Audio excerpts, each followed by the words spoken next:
नमस्कार दोस्तों, कैसे हैं आप लोग। चैप्टर नंबर 12 चल रहा है, struggle for empire in North India, Mughals and Afghans. यहाँ पे significance of Babur's advent into India देखेंगे। पिछले वीडियो में हमने देखा था कि कैसे बाबर ने अफगान्स को कंट्रोल में किया, इब्राहिम लोदी के साथ कैसे टैकल किया, इससे पहले हम देख चुके हैं। राणा सांगा के साथ जो लड़ाई थी वो हम देख चुके हैं। अब बाबर के आने से हुआ क्या एक्चुअली में, ये इस वीडियो में देखेंगे और नेक्स्ट वीडियो में बात करेंगे Humayun's conquest of Gujarat and his tussle with Sher Shah. तो अब देखिए, अगर बाबर के इंडियन एडवेंट की बात की जाए तो बहुत पॉइंट ऑफ व्यू से इसकी इंपॉर्टेंस है। पहली बार ऐसा हुआ since the downfall of the Kushan empire, Kabul and Kandahar became integral parts of an empire comprising North India. Kushan empire के समय पे ऐसा था कि जो अफगानिस्तान का काबुल और कांदाहार का इलाका था वो ओवरऑल नॉर्थ इंडिया की सरगनाशिप में था। मतलब जैसे मान लीजिए ये है इंडिया, तो पूरा का पूरा नॉर्थ इंडिया और अफगानिस्तान तक का इलाका, कांदाहार काबुल का, ये सब किसके अंदर में आ चुका था? कुशान एम्पायर के अंदर था, एक रूलर के अंदर। और यहां पे अब ये किसके अंदर था? बाबर के अंदर।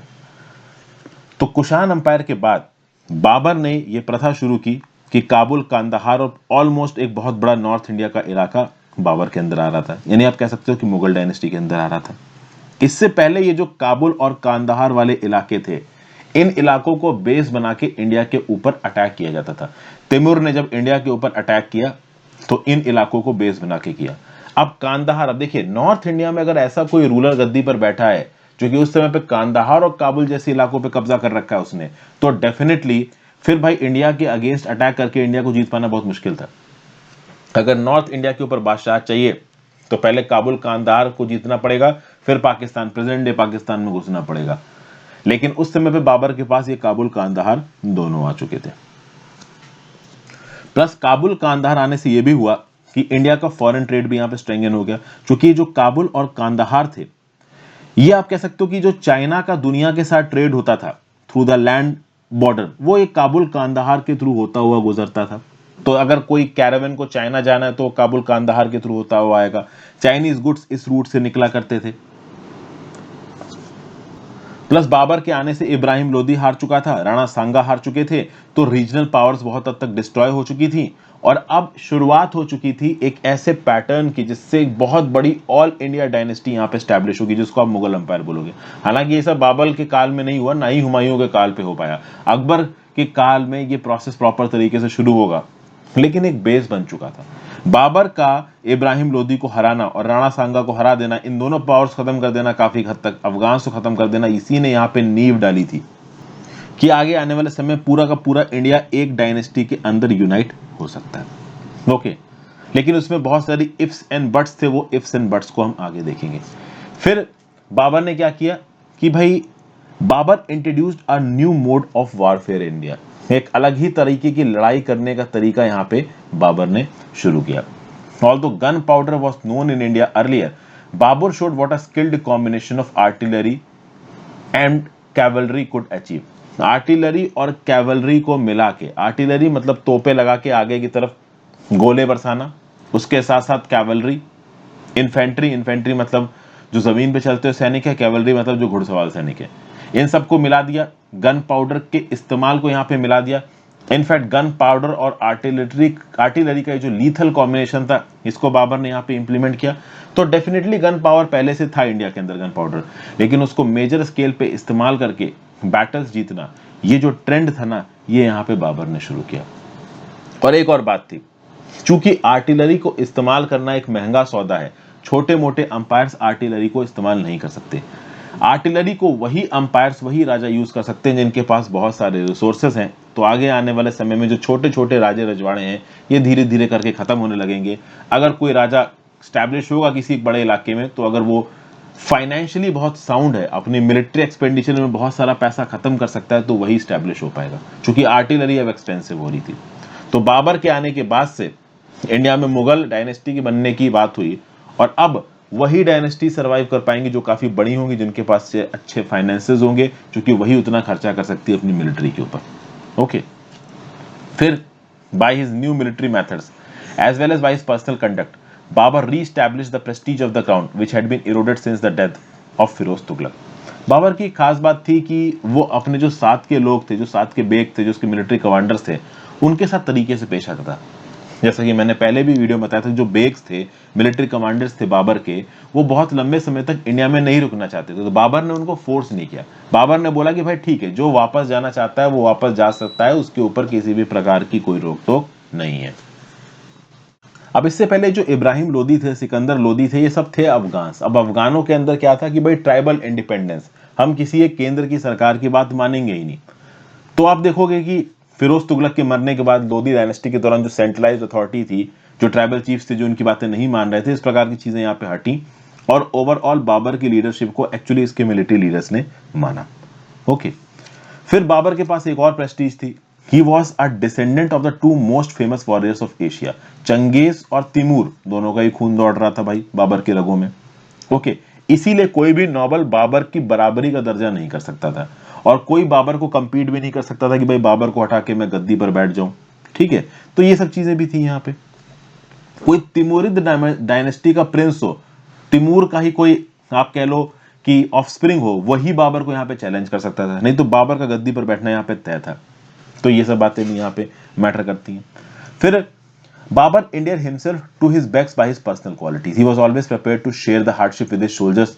मतलब कि बाबर क्या है ना कि अपने सोल्जर्स के साथ इन्वॉल्व होता था, अपने आप को कुछ बहुत ज्यादा स्पेसिफिकली अच्छा दिखाने की कोशिश नहीं करता था।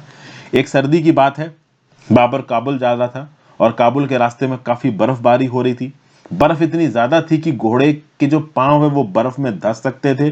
तो इस केसेस में जो सोल्जर्स थे और जो मिलिट्री चीफ्स थे बाबर के, पहले तो जो सोल्जर्स थे वो रास्ते से तोड़ तोड़ के बर्फ हटा रहे थे। तो जब बाबर को दिखा कि भाई टास्क बहुत ज्यादा मुश्किल है, तो बाबर खुद उठ के रास्ते में बर्फ तोड़ने लगा। जब बर्फ तोड़ने लगा तो जो बाकी बड़े बड़े मिलिट्री चीफ्स थे वो भी आके बर्फ तोड़ने लगे। तो मतलब सोल्जर्स जब रास्ते की बर्फ तोड़ रहे थे ताकि हॉर्सेस को जाने की जगह मिले, क्योंकि बिल्कुल ही बर्फीले रास्ते पे अगर ये हॉर्सेस चलने लगेंगे तो हॉर्सेस के पैर धंस जाएंगे। तो बाबर खुद उतरा और वो जाके बर्फ तोड़ने लगा। जब बाबर को बर्फ तोड़ते देखा उसके मिलिट्री बेग्स ने, उसके कमांडर्स ने, तो वो भी आके बर्फ तोड़ने लगे। तो इस प्रकार के एग्जाम्पल से क्या पता चलता है कि बाबर हमेशा सामने बैठ के अपने मिलिट्री कमांडर्स के साथ बातचीत करता था, उनकी प्रॉब्लम को समझने की कोशिश करता था, ओवरऑल उनको परेशान नहीं करता था। हाँ, ये अलग बात है कि अगर कोई धोखाधड़ी दिखाएगा तो उसको बाबर उड़ा देगा। ठीक है, क्रूएल था बाबर, ऐसा नहीं है कि वो कोई इनएफिशिएंसी दिखाएगा तो उसको माफ कर देगा, लेकिन हाँ, प्रॉब्लम, जेन्युइन प्रॉब्लम सुनने को वो हमेशा तैयार रहता था। हालांकि ये बात थी कि भाई बाबर शराब के काफी शौकीन थे, गुड कंपनी के काफी शौकीन थे, तो दारू वगैरह ये खूब पिया करते थे। स्टर्न डिसिप्लिनेरियन थे, जिस प्रकार से चीजें होनी चाहिए उस प्रकार से ही बाबर चाहता था चीजें हों। अगर कोई नहीं करेगा तो प्रॉब्लम करता था बाबर उसके लिए। अपने बेग्स, मिलिट्री चीज का खास तरीके से ध्यान रखता था, लेकिन अगर कोई डिसलॉयल है तो उसको यहाँ पे सजा भी मिलेगी। और सबसे खास बात यह था कि जो बाबर अपने साथ नोबल्स लेके आया था ट्रांस ऑक्सियाना से, जैसा उनको ट्रीटमेंट करता था वैसे अफगान और इंडियन नोबल्स के साथ ट्रीटमेंट करता था। तो ऐसा नहीं था कि इंडिया में जो हाई क्लास के लोग थे, जो अफगान थे, जो कि बाबर के साथ नहीं आए थे ट्रांस ऑक्सियाना से, उनको इंपॉर्टेंस नहीं देगा बाबर, बाबर उनको भी इंपॉर्टेंस देता था। अच्छा, आगे बढ़ने से पहले वीडियो पे लाइक का बटन दोस्तों, अगर अब तक आपने इस चैनल को शेयर और सब्सक्राइब नहीं किया कर दीजिए। हो सके तो ज्वाइन बटन दबा के हेल्प करें दोस्तों। ज्वाइन बटन दबाएंगे आप तो कुछ स्पेसिफिक वीडियोस आपको मिल जाएंगी, तो click the join button if possible. Instagram पे फॉलो कर लीजिए, टेलीग्राम ग्रुप ज्वाइन कर लीजिए, दोनों ही चीजों का लिंक आपको नीचे डिस्क्रिप्शन बॉक्स में मिल जाएगा। ठीक है भाई, हाँ, तो वापस आ जाते हैं। जैसा कि मैंने बताया कि बाबर के अंदर क्रूएलिटी भी थी ओवरऑल। अब जिस माहौल में बाबर जैसे लोग पढ़े लिखे थे उस समय पे क्रूएलिटी तो थी। तो जो भी उसके अपोनेंट्स थे जब उसको मार देते थे तो उनकी गर्दनें उखाड़ के उन गर्दनों का पहाड़ सा बनाते रहते थे। इस प्रकार की चीजें ये लोग करते थे, लेकिन उस समय के समय में ये सब चीजें नॉर्मल होती थी। सामने वाले को मार देना, उसके काट के उसकी गर्दन को अपनी तलवार के ऊपर लगाना, उसको सजा लेना अपनी बिल्डिंगों में, ये सब चीजें बहुत कॉमन थी। ठीक है, अच्छा, बाबर मुस्लिम में किस सेक्ट को बिलोंग करते थे? तो he was an Orthodox Sunni. लेकिन जो भी रिलीजियस डिवाइंस आके प्रीच करते थे उसको बाबर कभी भी आंख बंद करके सुनता नहीं था। ही वॉज नॉट बाइगोटेड, और ना ही वो रिलीजियस डिवाइंस के कहने पे चलता था। ओके, आप देखो, at a time when there was a bitter sectarian feud between Shias and Sunnis in Iran या Turan, his court was free from theological and sectarian conflict. तो भाई ईरान और तुरान के इलाकों में शिया सुन्नी का विवाद काफी मेजर था। शिया सुन्नी के नाम पे जो मुस्लिम्स थे वो एक दूसरे से लड़ते रहते थे, मारते रहते थे, लेकिन बाबर के कोर्ट में ऐसा कुछ भी देखने को नहीं मिलता था। हाँ, जब इंडियन पावर से लड़ने की बात आई तब उसने बोला कि राणा सांगा के खिलाफ लड़ाई है तो जिहाद है, और जिहाद में फिर क्या शिया क्या सुन्नी सब मिल जाओ, इनके खिलाफ लड़के इनको खत्म कर देंगे, इस प्रकार की बातें भी बाबर के अंदर थी। ओके, उसको गाजी का टाइटल उसने अपने पास लिया, लेकिन इन सब चीजों को लेने की वजह क्या थी? पॉलिटिकल थी। ऐसा नहीं था कि वो अलग से हिंदुओं को मार काट रहा था, लेकिन जब जीतने की बात आई बैटल, और जब उसको लगा कि राणा सांगा हरा सकता है, तब उसने जिहाद बोला और मुस्लिम्स को कंबाइन करके राणा सांगा को हराने की कोशिश की। इसका क्या मतलब है कि ये सब पॉलिटिकल मोटिव से कर रहा था बाबर, उसको किसी भी हाल में जंग जीतनी थी। और वो पहले इतना हार के आया था कि जीतने के सारे जो एस्पेक्ट थे उनको कमांड कर चुका था बाबर। फिर आगे, दो his rain was a period of war, only a few instances can be found of destruction of temples. तो एक और चीज है कि मतलब बाबर के समय पे जंगें बहुत देखने को मिली, लेकिन ज्यादा टेम्पल्स को तोड़ा नहीं गया है। कुछ ही जगहों पे टेम्पल को तोड़ा गया, दिखाया गया। जिस प्रकार से तुगलकों के समय पे, लोदीज के समय पे टेम्पल्स तोड़े जा रहे थे, वैसा बाबर के समय पे देखने को नहीं मिला। There is no evidence that the mosque built at Sambhal and Ayodhya by the local governors were built by breaking the Hindu temples there. Perhaps they only repaired existing mosques and put an inscription in the honor of Babur.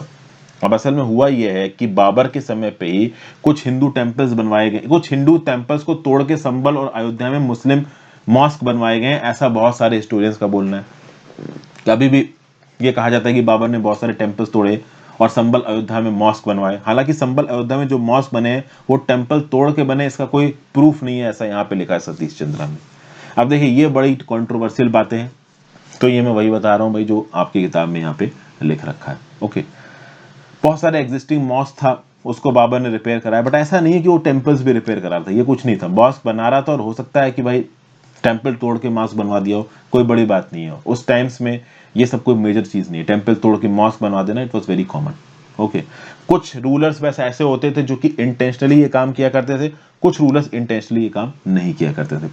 तो उस context में बाबर को comparatively बहुत ज्यादा religious cruel नहीं माना जाता है। बाबर को पर्शियन आती थी, अरेबिक आती थी। He is regarded as one of the two most famous writers in Turkish language which was his mother tongue. ठीक है भाई, तो टर्किश लैंग्वेज में भी लिखता था, टर्किश बाबर की मदर टंग थी। प्रोज राइटर भी था, थोड़ी बहुत किताबें वगैरह भी लिखता था।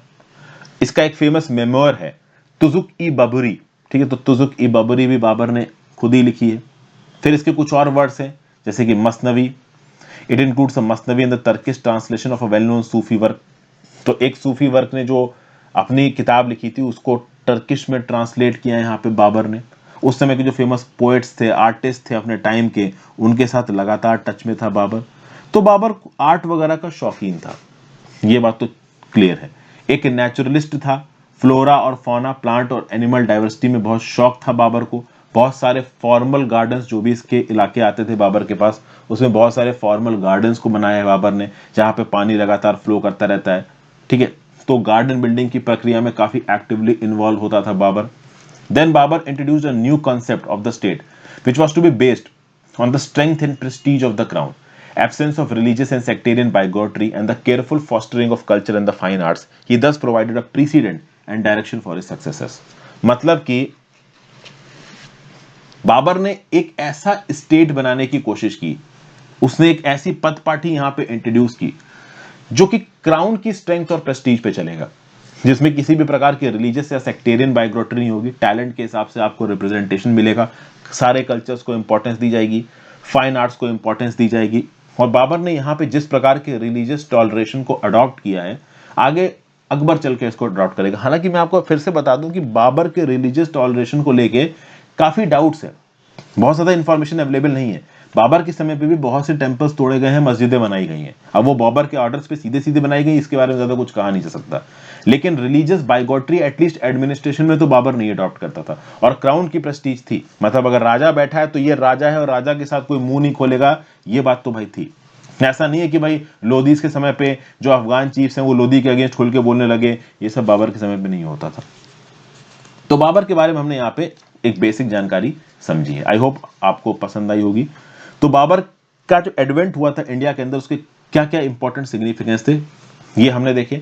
अब हम देखेंगे Humayun's conquest of Gujarat and the tussle with Sher Shah, ये हम लोग देखेंगे। अब बेसिकली इस चैप्टर में हम लोग अकबर के राज से पहले तक का खत्म करेंगे और उसके बाद अकबर का राज शुरू होगा, हुमायूं, शेर शाह, ये इस पर्टिकुलर चैप्टर में बचा हुआ। तो बाबर के बारे में हम इनफ बात कर चुके हैं, अब हुमायूं के बारे में बात होगी, फिर शेर शाह सूरी के बारे में बात होगी, फिर से हुमायूं थोड़े समय के लिए वापस आएंगे और फिर आएंगे द ग्रेट मुगल किंग हमारे अकबर भैया। तो इतना चीज बची है। Thank you for watching friends. Video को ज्यादा से ज्यादा लोगों के साथ शेयर कीजिएगा। Have a great day. Good bye.